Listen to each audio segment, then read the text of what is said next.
सैनिक school E counselling in Marathi या YouTube चॅनलमध्ये आपले सहर्ष स्वागत आहे. आपण मागच्या व्हिडिओमध्ये पाहिलं की उत्तरपत्रिका आलेली आहे सैनिक स्कूलची आणि ती कशी चेक करायची, OMR शीट कशी डाउनलोड करून घ्यायची.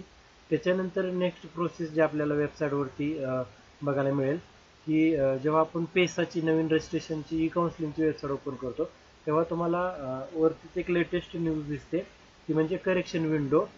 Register candidate would be available from 9 मे ते 12 मे. म्हणजे जे आपल्याला काय जर आपल्या लॉग इनमध्ये जर चेंजेस करायचे असतील, ज्या मुलांनी रजिस्ट्रेशन केलेलं आहे त्यांच्यासाठी हा ऑप्शन आहे. तर त्यासाठी 9 मे ते 12 मे पर्यंत आपल्याला हे चेंजेस करू शकतो. हे चेंजेस एक्झॅक्ट काय असणार आहेत, काय काय चेंजेस करू शकतो, तर तेही आपण या व्हिडिओमध्ये बघणार आहे. आपण ज्यावेळेस आपण आपला इथं लॉग इनमध्ये जाऊन आपला आयडी आणि पासवर्ड इथे आपण टाकून हा लॉग इन करतो. लॉग इन केल्यानंतर आपल्याला ही प्रोफाईल दिसते.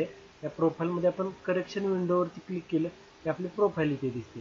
या प्रोफाईलमध्ये खाली आल्यानंतर पर्सनल डिटेल्स फॉर AISSAC असं दिलेलं आहे. याच्यामध्ये हे 3 ऑप्शन आपण दिसत आहेत, हे बदल करू शकतो. पहिल्यात सगळ्यात म्हणजे कॅटेगरीमध्ये जर फॉर्म भरताना आपला जर कॅटेगरी चुकली असेल तर त्याच्यामध्ये आपण कॅटेगरी चेंज करू शकतो. जनरल असेल, OBC असेल, SC ST आणि डिफेन्स. जर फॉर्म भरताना जर काय चुकलं असेल तर हे चेंजेस करू शकतो. त्यानंतर मुलाचं च्या बाबतीत किंवा मुलीच्या बाबतीत बॉयचं गर्ल किंवा गर्लचं बॉय झालं असेल तर हेही आपण चेंजेस करू शकतो. आणि चुकून फॉर्म भरताना जर आपल्याला डोमासाईल आपलं चुकून फॉर्म भरताना जर महाराष्ट्राच्या ऐवजी मध्य प्रदेश किंवा वरून दुसऱ्या एखादा किंवा कोणतंही जरी झालं असेल तर हेही आपण याच्यातून चेंज करू शकतो.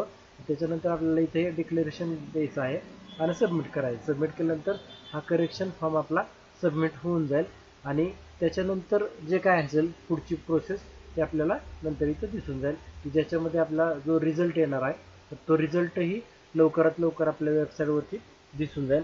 तर त्याच्यासाठी जर तुम्हाला ते रिझल्ट आलेला लवकरात लवकर समजायचं असेल किंवा कळून घ्यायचं असेल तर तुम्ही या यूट्यूब चॅनलला सबस्क्राईब करा. ज्यांनी सबस्क्राईब केलेलं आहे तर त्यांना सगळ्यात पहिल्यांदा तर या यूट्यूब चॅनलवरती आपल्याला ही माहिती मिळेल. परंतु जर हा व्हिडिओ आपण जर पहिल्यांदाच बघत असाल किंवा अगोदरपासून बघताय कंटिन्यू परंतु अजून सबस्क्राईब केलेलं नाही तर सबस्क्राईब नक्की करा की ज्याच्यामुळं सैनिक स्कूल ई काउन्सिलिंगच्या संदर्भातले जे काही अपडेट्स येतील तर ते अपडेट्स सगळ्यात पहिल्यांदा तुम्हाला तुमच्या व्हॉट्सअपवरती, तुमच्या मोबाईलवरती, तुमच्या यूट्यूबवरती तुम्हाला ते बघायला मिळतील.